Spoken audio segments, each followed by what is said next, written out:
কলকাতায় আসছি জমি কিনতে, শ্বশুর টাকা দিয়ে পাঠাইছে, বলছে যে কলকাতায় একটা জমি কিনবি।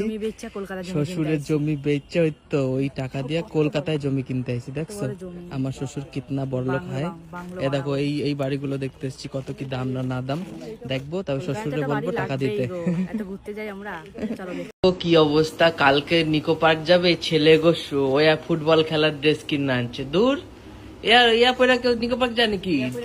জিন্স টপ পরে যায় তো, জিন্স টপ পয়রা, জিন্স টপ পয়রা নিচে লুঙ্গি পরবা, তারপর নিকো পার্কে যাও। দেখো এই ছেলে গো ড্রেস পরছে, ফুটবল খেলতে যাচ্ছ নিকো পার্কে, ইয়ার কি নাকি?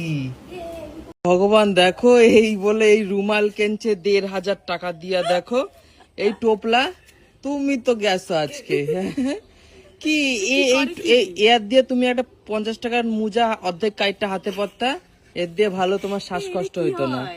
কয় কি ইয়া পড়লে বলে শ্বাসকষ্ট হবে না, বমি হয় না। ইয়া পড়লে, মোজা পড়লে বমি হবে না। এই মোজা পড়লে হাতে ১,৫০০ টাকার এই মোজা, এ দেখো ১,৫০০ টাকা, এই দেখো ১,৫০০ টাকার মোজা, ছাতার মাথা উপর হাসাহাসি করছি বলে দেখো বউ আর একটা টপ পরে আছে। এটা ঠিক লাগতেছে না?